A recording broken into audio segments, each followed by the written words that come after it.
बहुत समय पहले की बात है। किसी नगरी में एक व्यक्ति रहा करता था। वह व्यक्ति कहने को तो बहुत कुछ था, बहुत सुखी था। उसके पास धन, वैभव और सभी प्रकार की सुख सुविधाएं भी थीं। लेकिन उसके बावजूद वह कभी कभी वो सारी खुशियां उसे बेकार लगती थीं। वह सोचता था कि जीवन में सब कुछ सही है, लेकिन उसके भीतर कहीं ना कहीं एक खालीपन था। यदि आप महात्मा बुद्ध के विश्वासी हैं तो इन दिव्य उपदेशों को ध्यान से सुने। इस वीडियो को पूरा अंत तक देखें, कुछ नया सीखने को मिलेगा, अन्यथा बाद में पछताना पड़ेगा। एक अकेलापन था जो उसे काटने के लिए दौड़ता था, और तब उसे यह एहसास होता था कि शायद मैं जो कुछ भी कर रहा हूँ यह असली खुशी नहीं है, यह असली सुख नहीं है, जिस कारण वह असली खुशी ढूंढने के लिए बाहर निकला। उसने लोगों से ज्ञान प्राप्त किया, लोगों से पूछा, लेकिन सब उसे अलग अलग तरीके बताते थे। कोई कहता था कि तुम तो पहले से ही खुश हो, फिर तुम्हें और खुशी की क्या जरूरत है? तुम्हारे पास धन है, वैभव है, सारी सुख सुविधाएं हैं, फिर तुम्हें और क्या चाहिए? तो कोई उसे कहता कि तुम बेकार में ही इन चीजों के पीछे पड़े हो, इन चीजों के पीछे अपना समय नष्ट कर रहे हो। इससे अच्छा है जो तुम्हारे पास आए उसे खुलकर जियो। वहीं पर कोई यह भी कहता कि जब तुम दूसरों की मदद करो तब तो वे अपनी खुशी प्राप्त होगी, दान करोगे तभी तुम्हें असली खुशी मिलेगी। वहीं पर कोई कहता कि तुम्हें अकेले रहना चाहिए, एकांत रहना चाहिए, इसी में तुम्हें असली खुशी प्राप्त होगी। और तो और कभी कभी कोई उसे यह भी कहता कि अपने परिवार के साथ समय बिताएं, जब तुम्हारे परिवार खुश होगा तब तुम भी खुश महसूस कर पाओगे। उसने सभी की बातें ध्यानपूर्वक सुनी समझी और उन्हें अपने जीवन में भी उतारा, लेकिन उसके बावजूद भी उसके मन में कहीं ना कहीं कुछ खालीपन सा था जो उसे बहुत ही कचोट रहा था। उसे यह समझ नहीं आ रहा था कि आखिर यह असली खुशी है क्या और मैं इसे कैसे पाऊं। वह जब भी किसी से यह सवाल पूछता कि असली खुशी क्या है तो लोग उसे मूर्ख समझते, पागल समझते। वह कहते कि तुम्हारे पास सब कुछ है और इसके बावजूद तुम हमसे पूछ रहे हो, तुमसे बड़ा मूर्ख आज तक हमने नहीं देखा। उसने असली खुशी पाने के लिए लोगों को दान दक्षिणा दी, अपने परिवार के साथ अच्छा समय बिताया, अकेले भी रहा, परंतु उसने वह खुशी कभी महसूस नहीं की, नहीं उसे वह सुख कभी महसूस हुआ। असली सुख प्राप्त करने के लिए उसने लंबी लंबी यात्राएं तक की, लेकिन उसे वह असली सुख कहीं प्राप्त नहीं हुआ। आखिरकार थक हार कर वह वापस घर लौटने लगा। उसकी सारी उम्मीदें टूट चुकी थीं। वह मन ही मन यह सोच रहा था कि अब असली खुशी के पीछे भागना व्यर्थ है। इससे अच्छा है कि मेरे पास जो कुछ भी है मैं उसे संभालूं, मैं उस पर अपना ध्यान केंद्रित करूं। वह सोचता हुआ घर की ओर लौट रहा था। तभी उसने देखा कि एक गुरुवर रास्ते में एक तालाब किनारे बैठे हैं और मछलियों को दाना डाल रहे हैं। और उस युवक ने जब वह देखा तो वह उनके पास पहुंचा, और जब वह करीब पहुंचकर उन गुरु को देखता है तो वह हैरान रह जाता है, क्योंकि वह गुरुवर जब इन मछलियों को दाना डाल रहे थे तो वह रो रहे थे, उनकी आंखों से आंसू बह रहे थे। यह देख वह उन गुरुवर के और करीब पहुंचा। उन्हें प्रणाम करके वह कहता है, हे गुरुवर, अब इन मछलियों को दाना डालते हुए रो क्यों रहे हैं? आखिर क्या बात है? क्या आप इन्हें दाना डालना नहीं चाहते, या आप इन्हें जबरदस्ती दाना डाल रहे हैं? क्या आप दुखी हैं? इस पर वह गुरुवर मुस्कुराने लगे और उस युवा से कहते, नहीं, मैं दुखी नहीं हूं, बल्कि मैं बहुत खुश हूं। मेरा मन आनंद से भर गया है, जिस कारण खुशी के मारे मेरी आंखों से आंसू बह रहे हैं। इस पर व्यक्ति उन गुरुओं से कहता है, हे गुरुवर, मैं तो असली खुशी ढूंढने की तलाश में निकला था, लेकिन मुझे लगता है कि मछलियों को दाना डालकर आपको वह खुशी प्राप्त हो रही है। यदि मैं भी इन मछलियों को दाना डालूं तो क्या मुझे भी असली खुशी प्राप्त होगी? इस पर गुरुवर कहते, अवश्य, तुम कोशिश करके देख सकते हो सकता है कि जिस खुशी की तलाश में तुम हो वह तुम्हें यहीं मिल जाए। इतना कहकर वह गुरुवर वहां से चले गए और वह युवक तुरंत ही मछलियों के लिए कुछ दाना लाए और उसने उन मछलियों को वह दाना डालना शुरू कर दिया। देखते ही देखते काफी समय बीत गया और वह युवक जो मछलियों के दाना लाया था उसने वह पूरा दाना उन मछलियों को खिला दिया, लेकिन उसके बावजूद भी उसके मन को वह शांति नहीं मिल रही थी जिस खुशी की तलाश में वो निकला था। और धीरे धीरे धूप भी बहुत तेज हो चुकी थी, जिस कारण वो बहुत परेशान हो चुका था। उसने बचा खुचा दाना एक साथ उस तालाब में फेंक दिया और वहां से चला गया, और उसे अब तक कोई भी खुशी प्राप्त नहीं हुई थी, जिस कारण वह निराश होकर वापस घर की ओर लौट रहा था। जब वह घर की ओर जा रहा था तो उसने रास्ते में देखा कि वहीं गुरु एक कुत्ते को भोजन खिला रहे थे और अब की बार भी वह रो रहे थे। उनकी आंखों से आंसू बह रहे थे। वह युवा तुरंत ही दौड़ा दौड़ा उन गुरुवर के पास पहुंचा और उनसे कहने लगा, हे गुरुवर, मुझे मछलियों को दाना डालकर कोई खुशी नहीं मिली। इसी कारण निराश होकर मैं वापस घर की ओर जा रहा था। तभी मैंने देखा कि आप इस कुत्ते को खाना खिला रहे थे और अब की बार भी आपकी आंखों से आंसू बह रहे। क्या कोई परेशानी है? क्या आपने इस कुत्ते को पाला है या फिर आपने इस कुत्ते को भूखा देखा तो उसे भोजन करा दिया? कहीं ऐसा तो नहीं? इस पर वो गुरुवर कहते हैं, नहीं नहीं, ये मेरा कोई पालतू कुत्ता नहीं है। मुझे तो बस इसे भोजन कराकर खुशी मिल रही थी। मैं तो आनंद की अनुभूति ले रहा था। तभी वो युवक उन गुरुवर से कहता है, हे गुरुवर, आप इस कुत्ते को कब से खाना खिला रहे हैं?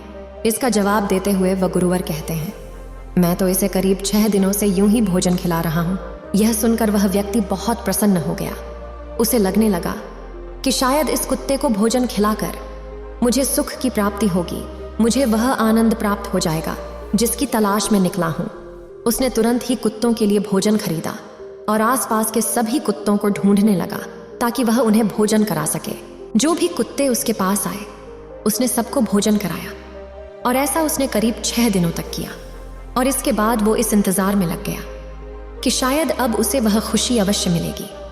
लेकिन इन 6 दिनों के बाद भी उसके मन में वही अकेलापन था, वही खालीपन था। उस व्यक्ति ने जहां से अपनी यात्रा शुरू की थी वो अभी भी वहीं का वहीं था। उसने 2-3 दिनों तक और इंतजार किया, इस उम्मीद में कि शायद हो सकता है कि मुझे थोड़ी सी देरी से खुशी प्राप्त हो, लेकिन होगी अवश्य। लेकिन जब 2-3 दिनों बाद भी उसे किसी तरह की कोई खुशी न मिली तो उसके मन में क्रोध उत्पन्न होने लगा और वह क्रोधित होकर उन गुरुवर के पास पहुंचा और उसे कहने लगा, हे गुरुवर, आप मुझसे अवश्य कुछ छुपा रहे हैं।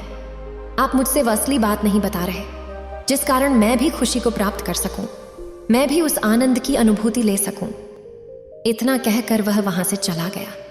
उसने मन ही मन यह तय किया कि अब मैं उनका पीछा करता हूं और देखता हूं कि ये क्या करते, कैसे करते और इन्हें वह खुशी कैसे प्राप्त होती है। वह रोज रोज उनका पीछा करने लगा, छिप छिप कर यह देखने लगा कि वह क्या और कब कैसे कर रहे, वह कब और कहां जा रहे हैं। ऐसे करते करते कई दिन बीत गए। तभी उसने एक दिन देखा कि वह गुरुदेव आकाश की ओर देख रहे हैं और आकाश में कई सारे रंग बिरंगे पक्षी उड़ रहे हैं। उन्हें देखकर वह बहुत प्रसन्न हो रहे, मन ही मन मुस्कुरा रहे हैं। वे बस आकाश के उन पक्षियों की ओर देखे जा रहे हैं। यह देखकर उसने भी आकाश के उन पक्षियों की ओर देखना शुरू किया। कुछ देर देखने के बाद उसे कुछ भी समझ नहीं आया कि आखिर वे क्या कर रहे। तब उसके मन में यह प्रश्न उठा कि उसे एक बार पूछ कर देखता हूं कि वे मुझे क्या जवाब देते हैं। वह तुरंत ही उन गुरुवर के पास पहुंचा और उनसे कहने लगा, हे गुरुवर, मैं आपसे यह जानना चाहता हूं कि असली खुशी कैसे प्राप्त होती है और ये मुझे कहाँ मिलेगी। इस पर वह गुरुवर कहते हैं, असली सुख, असली खुशी, असली आनंद ये तुम्हें कहीं नहीं मिलेगा। तुम्हारे पास बड़ा धन है, बड़ा रथ है, सारी सुख सुविधाएं हैं, खुशी की वह हर कोई साधन है, लेकिन ये सब तो तुम्हारे जीवन के लिए आराम की वस्तुएं हैं। लेकिन तुम मनुष्य इसी भ्रम में जीते हो, तुम इसे सुख समझते हो। यदि तुम किसी को दान देते हो तो बदले में तुम्हारा यह स्वार्थ होता है कि इसके बदले में तुम्हें कुछ अवश्य अच्छा प्राप्त होगा, और यह तुम्हारा अहंकार है ना कि सुख। इस पर वह युवक कहता है, हे गुरुवर, तो मैं क्या करूं? आखिर मुझे वह असली खुशी, असली आनंद कैसे प्राप्त होगा? इस पर वह गुरुवर कहते हैं, मैं तुम्हें एक मार्ग दिखा सकता हूं, लेकिन इस पर तुम्हें चलना होगा। जाओ और लोगों की मदद करो, निस्वार्थ भाव से, बिना मन में कोई स्वार्थ रखे। यदि तुम ऐसा करते हो तो मुझे विश्वास है कि आज नहीं तो कल तुम्हारा मन करुणा से भर जाएगा, और तुम जब लोगों की मदद करोगे तो तुम्हारी आंखों से भी खुशी के वह आंसू अवश्य निकलेंगे। तुम सुख से भर जाओगे, तुम्हारा मन आनंद से भर जाएगा, और जब तुम्हारा हृदय प्रेम से भर जाएगा तब तुम समझ जाना कि तुम्हें असली खुशी मिल चुकी है। उस युवक ने उन गुरु की बात मान ली, उन्हें प्रणाम करके वहां से चला गया, और जैसा कि उसे उसके गुरुवर ने कहा था, लोगों की मदद करने के, वह लोगों की मदद करना शुरू कर देता है। उसके पास जो भी धन था, जो भी सुख सुविधाएं थीं, जो भी वस्तुएं थीं, वह लोगों को दान देने लगा। देखते ही देखते ऐसे कई दिन बीत गए और उसके पास जो भी धन था उसमें से आधा उसने पहले ही दान कर दिया था। अब उसके पास केवल आधा ही धन बचा था और यह देखकर उसके परिवार वाले उस पर क्रोधित होने लगे, उसके खिलाफ हो गए। उसे बहुत समझाया, उसे कहने लगे कि बेटा, लोगों को धन बांटने से कुछ नहीं होगा। यदि तुम इसी तरह से लोगों को धन बांटते रहे तो एक दिन वह भी जरूर आएगा जब हमें भी इन लोगों की तरह ही सड़कों पर भीख मांगनी पड़ेगी। तब उसके मन में एक और प्रश्न उठने लगा। वो यह सोचने लगा कि लगता है उन गुरुवर ने मुझसे झूठ कहा था। करुणा जैसा कोई भाव नहीं होता, परम सुख जैसा कुछ नहीं होता।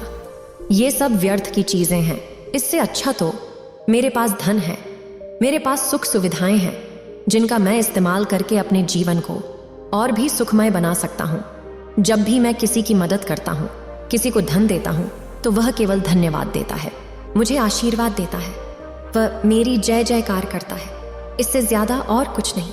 वहीं दूसरी तरफ यदि मैं किसी की मदद न कर पाऊं तो वह मुझे अपशब्द भी कहते हैं, जिस कारण उसने सुख पाने की आशा को छोड़ दिया और वह वापस अपनी राह पर आगे बढ़ने लगा। वह एक दिन अपना कार्य पूरा करके रात में जंगल के रास्ते होकर वापस घर की ओर जा रहा था। तभी उसकी नजर एक छोटे से बच्चे पर पड़ी जो भागता हुआ कहीं जा रहा था। तभी उसने देखा कि अचानक एक भेड़िए ने उस बच्चे पर वार कर दिया और वो बच्चा गिर गया, रो रहा है, चिल्ला रहा है, मदद की गुहार लगा रहा है। तभी वह व्यक्ति बिना कुछ सोचे समझे उस भेड़िया से भिड़ जाता है और काफी संघर्ष के बाद उस बच्चे को बचाने में कामयाब हो जाता है। लेकिन उस भेड़िए से लड़ते वक्त उस व्यक्ति को काफी जख्म भी आ गए थे, लेकिन उसने अपने जख्मों की परवाह न करते हुए उस बच्चे के जख्म को देखा, उसे अपनी गोद में उठाया और उसे लेकर तुरंत दौड़ा उन गुरुवर के पास पहुंचा। गुरुवर उस बच्चे को देखा, उसके घाव का इलाज किया, लेकिन इसके बावजूद भी उस बच्चे को होश नहीं आ रहा था। यह देखकर वो युवक अत्यधिक घबरा गया। वो बहुत रोने लगा, बिलखने लगा, उन गुरुवर के सामने हाथ जोड़कर उनसे विनती करने लगा, हे गुरुवर, कैसे भी करके इस बच्चे को बचा लीजिए। मैं आपके सामने हाथ जोड़ता हूँ, पैर पड़ता हूँ। जब वह यह कह रहा था तो उसकी आंखों से आंसू बह रहे थे। ये देखकर वह गुरुवर कहते देखा, मैंने कहा था जब तुम्हारे मन में करुणा जाग उठेगी तो तुम्हारी आंखों से भी आंसू बहेंगे और ये इस बच्चे के लिए तुम्हारी करुणा भरी आंखें ही हैं।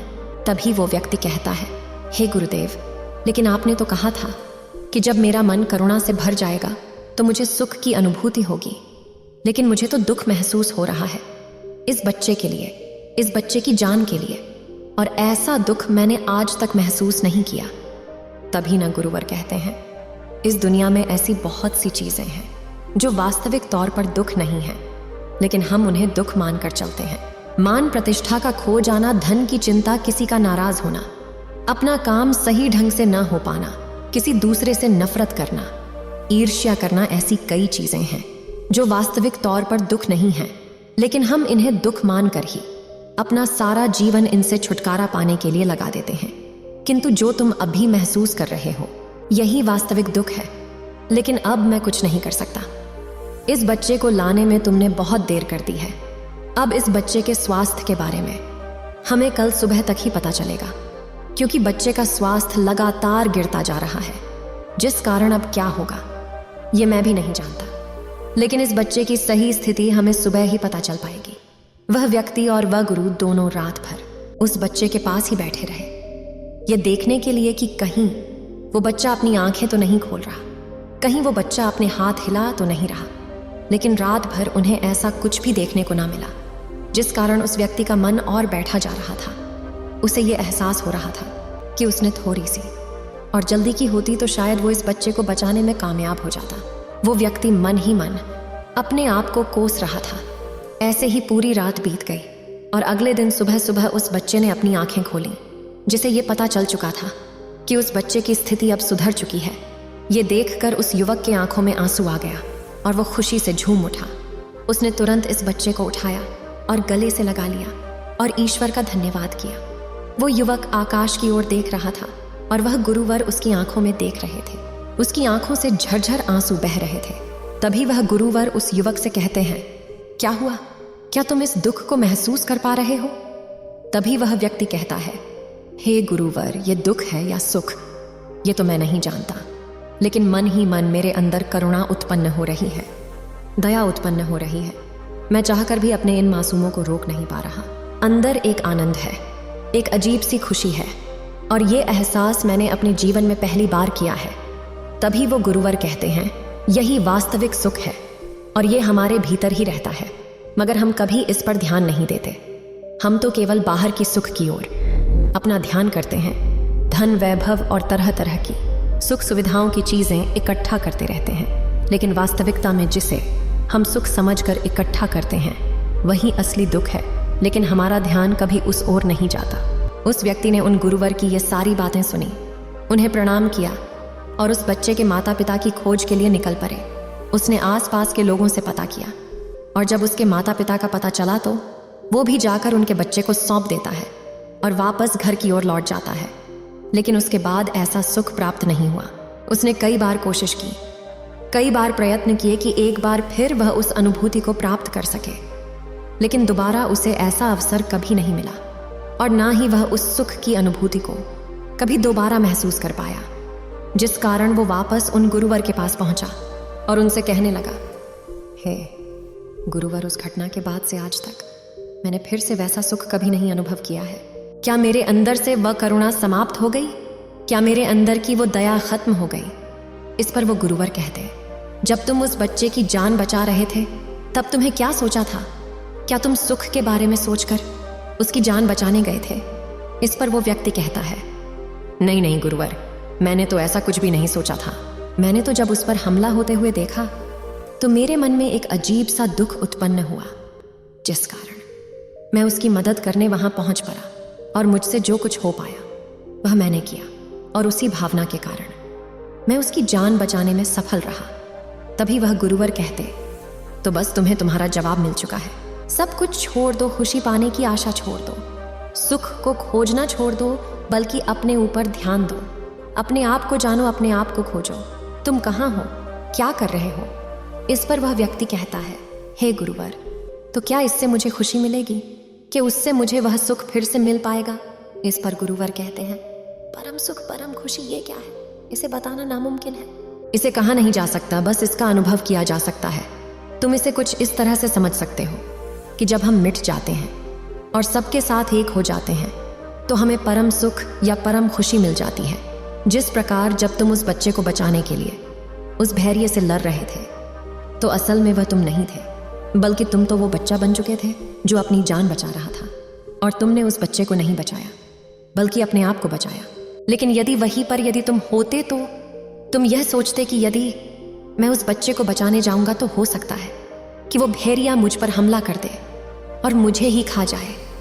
मेरा इस बच्चे से भला क्या संबंध? इसके साथ जो कुछ भी हो, इससे मुझे क्या मतलब? तब तुम्हारे मन में कुछ ऐसे प्रश्न भी उठते हैं कि मैं इसमें क्या कर सकता हूँ? उस भेड़िए ने किस बच्चे पर वार किया है? अगर कोई आसपास है तो आओ इसे बचा लो। और इन विचारों के साथ जब तुम अलग रहते, जब तुम अपने आप के साथ रहते, तब तुम उस बच्चे को कभी नहीं बचा पाते। तुम तो केवल अपनी जान बचाने में लगे रहते। लेकिन यह संभावना तब उत्पन्न होती है जब हम प्रकृति के साथ मिल जाते हैं, जब हम एक हो जाते हैं। इस प्रकृति के साथ तो कोई दूसरा नहीं होता, तब सिर्फ केवल हम ही हम होते हैं। तब केवल मैं ही रहता हूं। आगे वह गुरुवर वह उस व्यक्ति से कहते हैं, कुछ समझ में आ रहा है? मैं तुमसे क्या कहना चाहता हूं? इस पर व्यक्ति कहता है, गुरुवर, मुझे आपकी सारी बातें समझ नहीं आ रही। आप क्या कहना चाहते हैं? इस पर वह गुरुवर कहते हैं, ये तुम्हें इतनी आसानी से समझ में नहीं आएंगे। इस पर तुम्हें ध्यान देना होगा, इसे समझना होगा, प्रयास करना होगा। तब तुम्हें ये सारी बातें एक एक करके धीरे धीरे समझ में आने लगेंगी। इतना कहकर वो गुरुवर शांत हो गए और वे युवक उन गुरुवर को प्रणाम करके वापस अपने घर की ओर लौट गया। घर पर लौटने के बाद उसने अपने आप को खोजना शुरू किया। उसने यह जानना शुरू किया कि वह क्या है और क्या कर रहा है। तब उसे धीरे धीरे यह समझ में आने लगा कि प्रकृति निस्वार्थ है, यह किसी में भेदभाव नहीं करती, ये सभी के लिए एक समान है और सभी को एक समान ही अपना प्यार देती है। उम्मीद है आप सभी को यह वीडियो अच्छी लगी होगी। अगर आप बुद्ध के सच्चे विश्वासी हैं तो चैनल को सब्सक्राइब और वीडियो को लाइक करके कमेंट में नमो बुद्धा लिख दीजिए।